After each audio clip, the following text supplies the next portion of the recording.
नमस्कार, स्वागत है आप सभी का संसद टीवी में। मैं हूं आपके साथ अमृता चौरसिया और आज की हमारी चर्चा का विषय है आरक्षण और अधिकतम सीमा। वैसे तो आरक्षण का पेच गाहे बगाहे किसी न किसी रूप में कोर्ट की चौखट पर बना रहता है, लेकिन इस बार मुद्दा आरक्षण की 50% की अधिकतम सीमा का है। सुप्रीम कोर्ट ये विचार करेगा कि क्या आरक्षण की तय अधिकतम 50% सीमा पर पुनर्विचार की जरूरत है। क्या 50% की सीमा तय करने वाले इंदिरा साहनी फैसले को पुनर्विचार के लिए बड़ी पीठ के पास भेजा जाना चाहिए। इसके साथ ही 5 न्यायाधीशों की संविधान पीठ ये भी विचार करेगी कि क्या संविधान के 102वें संशोधन के कारण पिछड़े वर्ग को आरक्षण देने के लिए राज्यों का कानून बनाने का अधिकार बाधित हुआ है और क्या इससे संविधान में दी गई संघीय ढांचे की नीति प्रभावित हुई है। राज्यों के अधिकारों से जुड़े इन कानूनी सवालों पर कोर्ट ने सभी राज्यों को नोटिस जारी करके जवाब मांगा है। दरअसल 1992 में सुप्रीम कोर्ट की 9 न्यायाधीशों की संविधान पीठ ने इंदिरा साहनी मामले में, जिसे मंडल जजमेंट भी कहा जाता है, आरक्षण की अधिकतम सीमा 50% तय की थी। सुप्रीम कोर्ट ने यह भी कहा था कि अपवाद में ये सीमा लांघी जा सकती है। और फिलहाल मराठा आरक्षण की वैधानिकता का मुद्दा सुप्रीम कोर्ट में इन दिनों विचाराधीन है और इस मामले में महाराष्ट्र सरकार ने आरक्षण की 50% सीमा को 30 साल पुराना फैसला बताते हुए उस पर पुनर्विचार की मांग की है। इसके अलावा मराठा आरक्षण मामले में संविधान के 102वें संशोधन का मुद्दा भी उठाया गया है। तो आज की चर्चा में आज हम इसी मुद्दे से जुड़े सभी कानूनी पहलुओं पर बात करेंगे अपने 2 बेहद खास मेहमानों से। आइए मैं पहले आपका उनसे परिचय करवा दूं। कपिल सांखला है मेरे साथ, आप एडवोकेट हैं सुप्रीम कोर्ट, बहुत स्वागत है सर आपका। साथ ही मेरे साथ डॉक्टर आलोक शर्मा हैं, आप असिस्टेंट प्रोफेसर हैं faculty of law, Delhi university. तो चर्चा की शुरुआत सबसे पहले डॉक्टर आलोक शर्मा मैं आपसे करना चाहूंगी। सुप्रीम कोर्ट ने राज्यों से जो सवाल पूछा है कि क्या 50% से अधिक आरक्षण दिया जा सकता है। हम जानते हैं इस पूरे मामले में जो इंदिरा साहनी का केस है वो कहीं ना कहीं पृष्ठभूमि में है। सबसे पहले हम आपसे समझना चाहेंगे कि 50% आरक्षण की सीमा का ये पूरा मामला क्या है और फिलहाल इसे लेकर सुप्रीम कोर्ट किस तरफ बढ़ रही है। इंदिरा साहनी का जजमेंट 1992 में आया था, जो कि उस वक्त बहुत ही फेमस केस था, जिसको हम मंडल कमीशन के नाम से जानते हैं।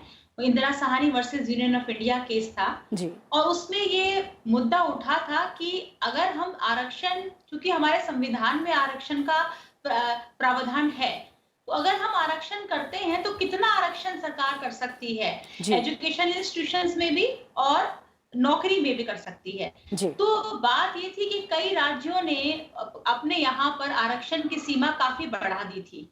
अब बात ये आई कि आखिर कितना आरक्षण सरकारें कर सकती हैं, क्योंकि देखिए दोनों तरफ के इंटरेस्ट की बात करनी है। बात उनकी भी करनी है जो रिजर्वेशन के दायरे में नहीं आते और उनकी भी करनी है जो रिजर्वेशन के दायरे में आते हैं। तो देखना यह है कि दोनों का बैलेंस बिठाना। तो माननीय सुप्रीम कोर्ट ने उस केस में कहा था कि रूल के तौर पर कोई भी राज्य सरकारें या जो सरकार है वो 50% तक ही आरक्षण कर सकती है। मतलब आधी नौकरियों में कर सकती है, जितनी अगर 10 नौकरी निकलती है तो सिर्फ 5 के लिए आरक्षण हो सकता है, या एजुकेशन इंस्टीट्यूशन में जितनी सीट निकलती है उसमें से आधी में आरक्षण हो सकता है। ये तो है जनरल रूल। लेकिन बहुत ही अपवाद की सिचुएशन में, अब अपवाद कहाँ है, वो लोग जो कि बहुत ही इंटीरियर में हैं या बहुत ही ट्राइबल में हैं या बहुत ही पिछड़े हैं सामाजिक और शैक्षणिक तौर पर, तो उनके लिए बहुत ही अपवाद की सिचुएशन में 50% से ऊपर वो कर सकती हैं प्रावधान। लेकिन नॉर्मल रूल 50% का ही है। लेकिन तमिलनाडु में और जैसे कि अभी महाराष्ट्र की आपने बात करी, यहाँ 2 सरकारों ने 50% से ज्यादा, यहाँ तक कि 70 के करीब है तमिलनाडु में। तो बात ये आती है कि क्या इतना अधिकार उन्हें है कि वो 50% से बढ़ाकर इनको करें, और अगर वो अपवाद बताती हैं तो क्या वो अपवाद जस्टिफाइड है, क्या उसको हम कह सकते हैं कि वो सही अपवाद है। तो ये 50% की सीमा का प्रावधान है। जी बिल्कुल। कपिल सांखला मैं आपका रुख करना चाहूंगी और जो सवाल भी सुप्रीम कोर्ट ने जिन पर जवाब मांगा है विभिन्न राज्य सरकारों से भी, यहाँ पर मेरा सवाल ये है कि सबसे पहले तो ये समझना चाहेंगे कि सुप्रीम कोर्ट अगर कह रहा है कि जो 50% के बाद की अधिकतम सीमा है उस पर पुनर्विचार करने के लिए विचार किया जाए, इसकी जरूरत क्यों आ पड़ी, इसकी पृष्ठभूमि हम आपसे समझना चाहेंगे। तो देखिए, ऐसा है कि इसको रिविजिट करने की जरूरत इसलिए पड़ी क्योंकि अभी तक कास्टिज्म जो है वो खत्म नहीं हुआ है जी। और हमारे यहाँ पे जो स्टेटहुड की एक भावना होती है एज इंडियंस, हम बोलते हैं कि स्टेट राइट्स, जो स्टेट फॉर इट्स रेसिडेंट जो वहां पे रहते हैं उनकी अपने राइट्स भी हुए, वो दूसरी बात हो गई। तो दी ऑनरेबल सुप्रीम कोर्ट ने क्वेश्चन इस वजह से उठाया क्योंकि ये जो कास्टिज्म का इशू है ये 1953 से और उससे पहले जब अंग्रेजों के जमाने से भी चला आ रहा है, क्योंकि तब कास्टिज्म डिफाइन हुआ था। उससे पहले ये होता था आपका जो काम है और आपका जो इकोनॉमिक स्टेटस है और आपका जो काम है उससे डिवीजन होती थी जी। परंतु इंडिपेंडेंस के बाद जो कमिटीज बैठी, जो काका कमेटी बैठी, उसके साथ और जो काफी सारी जजमेंट्स हुई, उसमें कास्टिज्म आपके रिलीजन के साथ जोड़ा गया। तो आपकी सोशो इकोनॉमिक वैल्यू जो होती है उसको एक तरफ, मतलब आपकी पोजीशन क्या है सोसाइटी में, वो एक बात हो गई। आप कितना कमाते हैं, आपके पास क्या है, वो एक बात हो गई। और आपकी जात क्या है, वो एक बात हो गई। और क्वेश्चन ये उठा कि जात को क्या हम आपके फाइनेंसेस और आपके रुतबे के साथ जोड़ सकते हैं या नहीं जोड़ सकते जी। और ये जो इशू है ये काफी स्विंग हुआ है। जैसे कि मैंने आपको कहा 1953 में काका रिपोर्ट आई, उसके बाद एक बालाजी करके एक जजमेंट थी जो 1962 में आई थी। और ये सब इसलिए जरूरी है क्योंकि ऑनरेबल सुप्रीम कोर्ट इस सबको विजिट कर रही है आज की डेट में। बालाजी की जजमेंट ने ये बोला कि भैया, ये 5 बेंच की जजमेंट थी, उन्होंने ये बोला कि भैया ये जरूरी नहीं है कि आप रिलीजन के साथ जोड़ें इनको, आप जात के साथ जोड़ें, आपको बैकवर्डनेस कि आप कितने पिछड़े हुए हैं आपको ये देखना है। जैसे प्रोफेसर साहब ने बोला, आपकी सोच, आप अगर इंटीरियर्स में रहते हैं, आप ऐसी जगह में रहते हैं जहां पे आपके पढ़ाई, अच्छी एजुकेशन नहीं है, अच्छे स्कूल नहीं है, तो आपको भी बाहर निकाला जाए, ये देखा गया जी। और यही वाली जजमेंट उसके आगे जाके चित्रलेखा करके एक और जजमेंट थी जिसमें यही चीज ऑनरेबल सुप्रीम कोर्ट ने बोला। उसके बाद राजेंद्रन जजमेंट थी जिसमें से कहते हैं ना, जो पलटा था वो उल्टा चला गया। उसमें यह बोला गया कि नहीं, आपके फाइनेंशियल लेवल एक बात हो गई, आपका स्टेटस एक बात हो गई, आपकी जात बहुत जरूरी है, तो आपकी जो कास्ट है वो बहुत जरूरी है जी। अब इंदिरा साहनी की जो जजमेंट आई, जो मैडम ने जैसे बोला, एकदम सही बोला। इंदिरा साहनी की जजमेंट में बहुत सारे इश्यूज लिए गए कि क्रीमी लेयर क्या है, मतलब आप ऐसे भी हो सकते हो कि आप एक कम कास्ट के हो हमारे हायरार्की में, परंतु आप क्रीमी लेयर में हो, आप कमा अच्छा रहे हो, तो उनका क्या स्टेटस होगा। या कोई हो सकता है हायर कास्ट का हो पर सोशो इकोनॉमिक बैकग्राउंड उसका वीक हो, तो उसका क्या करा जाएगा, किस तरह से डिवीजन होगी। और तो सुप्रीम कोर्ट ने ये सारी चीजों को देखते हुए बोल दिया कि अच्छा, एक्सेप्शनल सर्कमस्टांसेस छोड़ के बाकी स्टेट में हम 50% का हम एक लिमिट रख देंगे। आज की डेट में इशू ये था हमारे कॉन्स्टिट्यूशन के टाइम से कि कास्टिज्म कभी खत्म हो जाएगा 10 साल में, 20 साल में, पर वो आज भी आप बाकी चीजें भूल छोड़िए, हम जब आपस में बात करते हैं पूछते हैं कौन से कास्ट के हो, शादी में जाते हैं कौन से कास्ट के हो, आप उसे छोड़िए, जब आप सरकारी हॉस्पिटल में इंजेक्शन लगवाने जाते हैं उसमें लिखा जाता है what is your cast. Ji.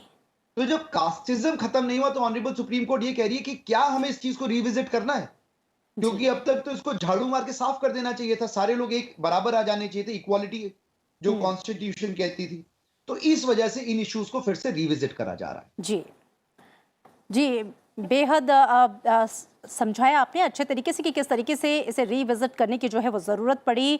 Doctor Alok Sharma, मैं आपका रुख करना चाहूँगी और यहाँ सवाल राज्यों के आरक्षण से संबंधित कानून बनाने के अधिकार को लेकर भी उठाया गया है, जिसमें याचिकाकर्ता ने हाईकोर्ट में बहस के दौरान ये भी कहा है कि संविधान में 102वां संशोधन और अनुच्छेद 342A जोड़े जाने के बाद राज्य विधायिका को सामाजिक और शैक्षणिक रूप से पिछड़े समुदाय को आरक्षण देने के लिए कानून बनने का अधिकार जो है वो नहीं है। इसे लेकर भी, इस पर भी कहीं ना कहीं बात उठ रही है कि राज्यों के आरक्षण से संबंधित कानून बनाने के अधिकार को लेकर यहाँ पर सवाल जो है उठा है, उससे लेकर आप क्या कहना चाहेंगी? जी, 102वां जो संशोधन हुआ था उसमें 2 आर्टिकल्स कॉन्स्टिट्यूशन में जोड़े गए थे, जिसमें कि एक तो national commission for backward classes का प्रावधान किया गया था और दूसरा प्रावधान ये था कि जो भी रिजर्वेशन के दौरान जो भी कास्ट बनानी है या किसको आरक्षण देना है नहीं देना, कितने उसकी सूची बनानी है, उसका अधिकार सिर्फ और सिर्फ केंद्र सरकार के पास दिया गया है। अब प्रश्न ये उठता है, देखिए आज के परिपेक्ष में आप देखें विभिन्न जो सरकारें हैं अलग अलग राज्यों में, वो अपने अब किसी भी कारणों से अब वो हो सकते हैं कि वो जायज भी कारण हो कि वो सच में ही वो आरक्षण के लिए चाह रहे हो, या अपना दूसरे कोई और भी मोटिव हो सकते हैं जिसका कि यहाँ जिक्र करना जरूरी नहीं है। तो बहुत सारी चीजें ऐसी हैं, जबकि बहुत सारी सरकारें अलग अलग टाइम पे इस तरह के प्रोविजन करती हैं। जी। पर प्रश्न ये उठता है कि क्या ऐसा वो कर सकती हैं? क्योंकि देखिए ऐसा है कि जब हम एक देश की बात करते हैं, जब अब तो बात एक विधान, एक संविधान, सारी चीजें एक हो रही हैं, तो क्या राज्य सरकारें इतने अपने अपने खुद के फायदे के लिए, या जो भी आप कहें, क्या वो ऐसा कर सकती हैं कि वो इतना डिस्क्रिमिनेशन करें कि वो इसको बहुत बढ़ा दें या बहुत कम कर दें? कहीं जी। ना कहीं एक समानता की आवश्यकता है। हम्म। तो जब वो संविधान में संशोधन किया गया था, तो इस बात को ध्यान रखा गया था कि सब जगह एक समानता से ये काम हो।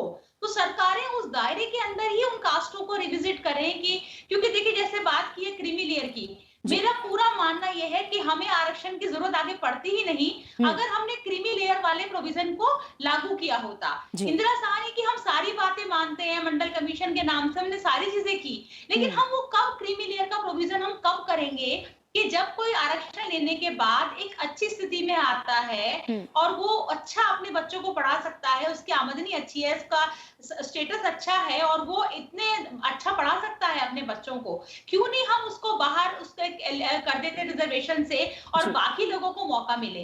अगर आप देखिए कुछ ही परिवार अगर फायदा लेते रहेंगे तो ये समाज के आखिरी आदमी तक कब पहुंचेगा?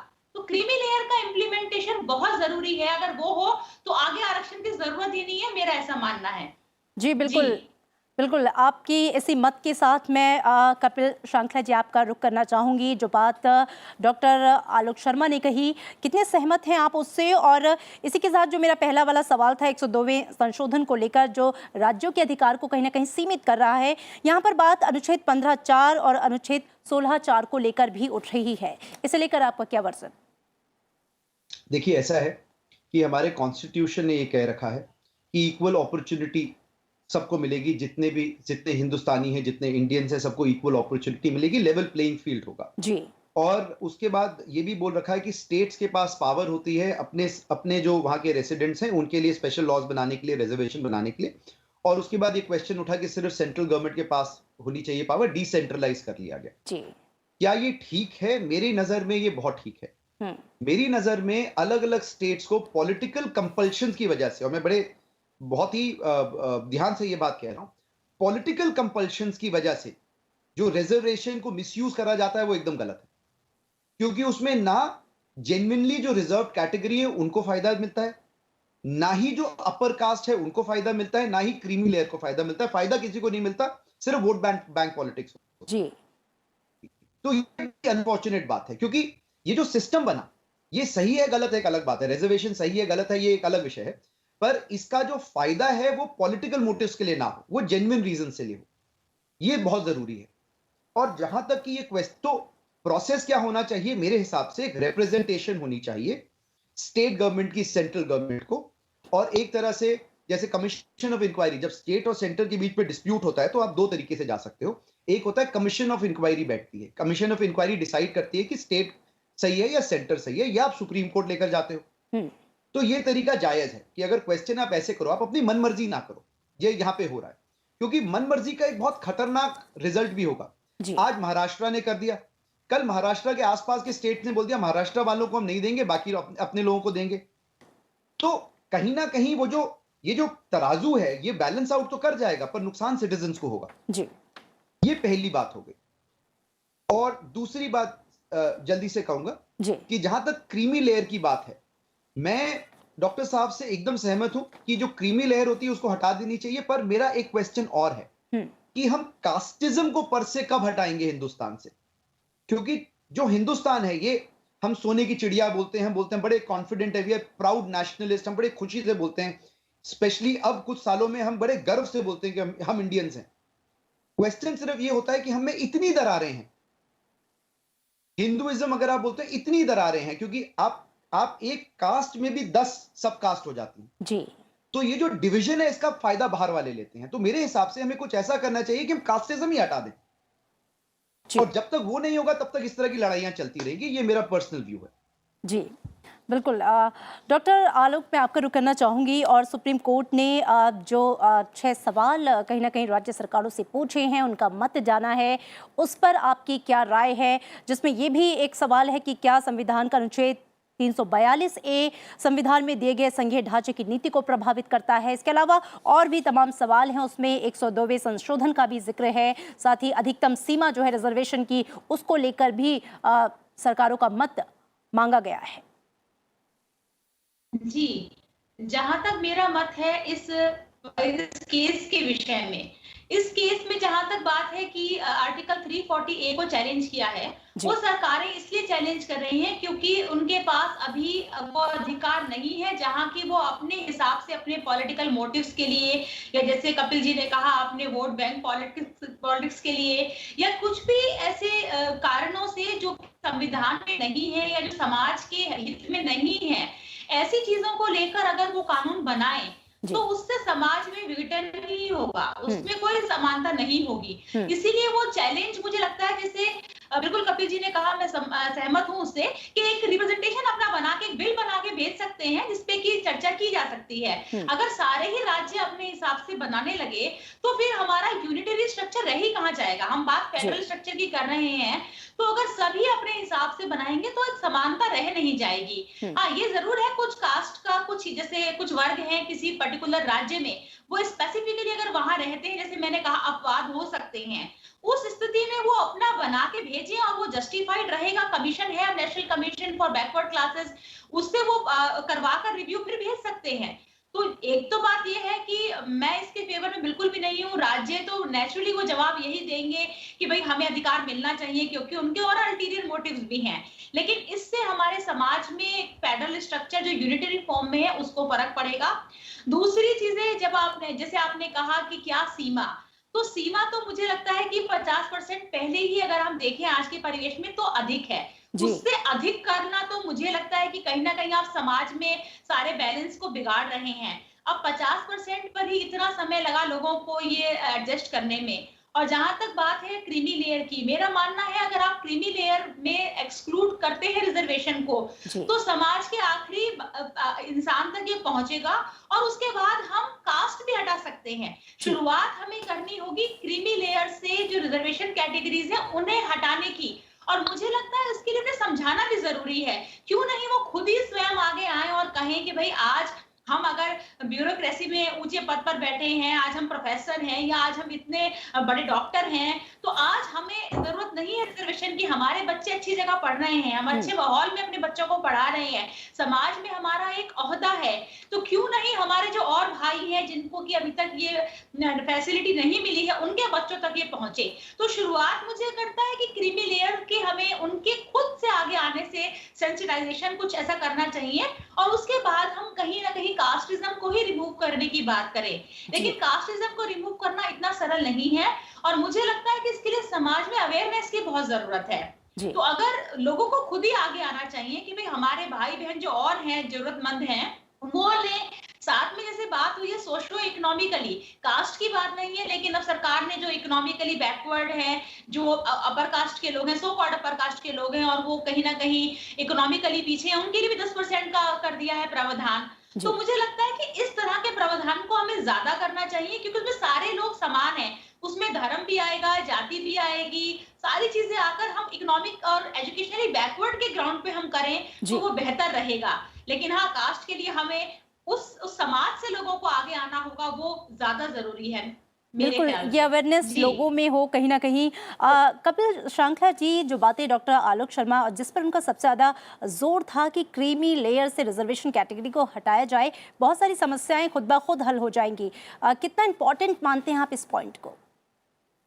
जी, मैं एक आरएसएस की किताब पढ़ रहा था कुछ समय पहले, जिसमें कुछ इस तरह से कहानी थी कि अंबेडकर साहब को आरएसएस के किसी फंक्शन में इनवाइट करा गया था, और अंबेडकर साहब ने रियलाइज करा कि वहां पे कोई लोअर कास्ट का आदमी नहीं था, और उन्होंने चुटकी लेते हुए पूछा था कि यहाँ पे लोअर कास्ट का कौन है।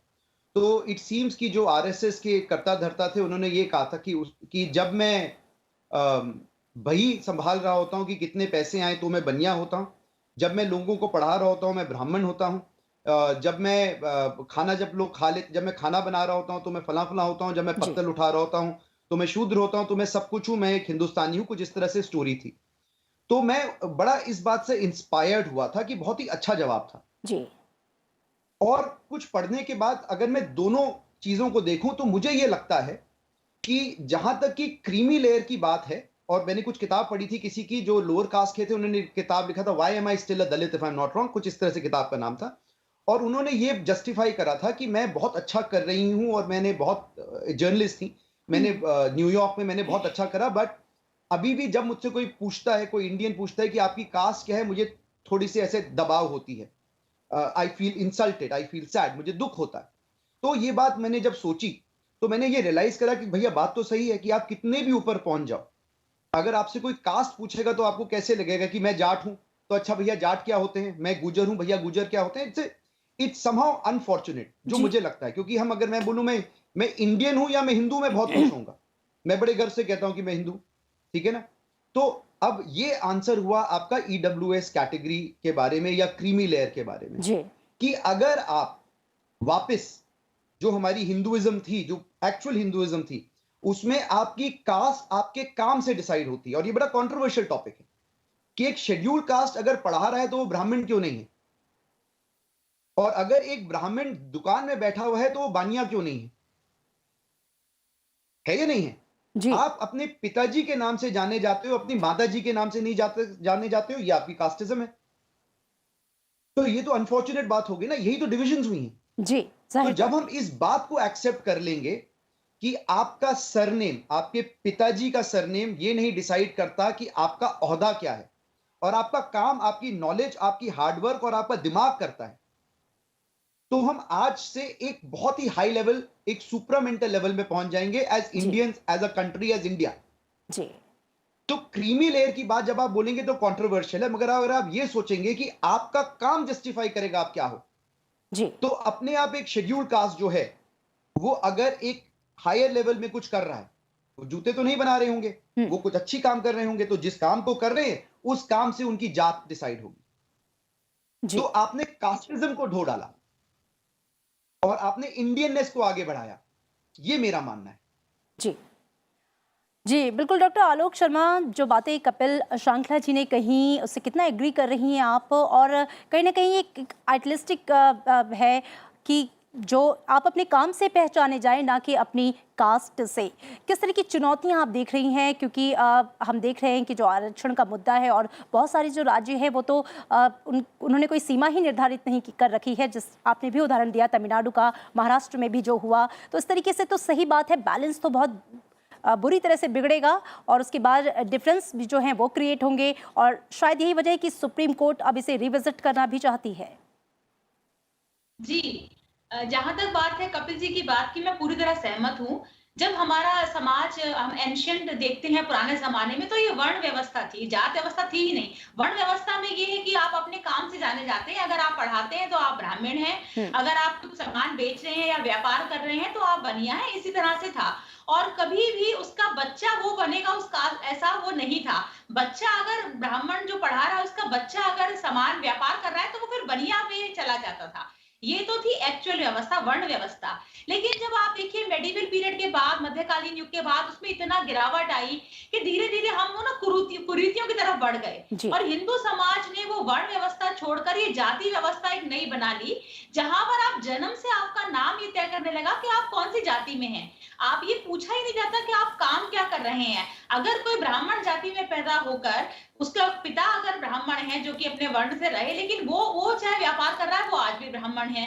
तो इस तरह से ये हमारे यहाँ इसमें काफी गिरावट आई, जाति व्यवस्था बन गई, और उसके बाद तो आप देखिए कितनी समस्या आई।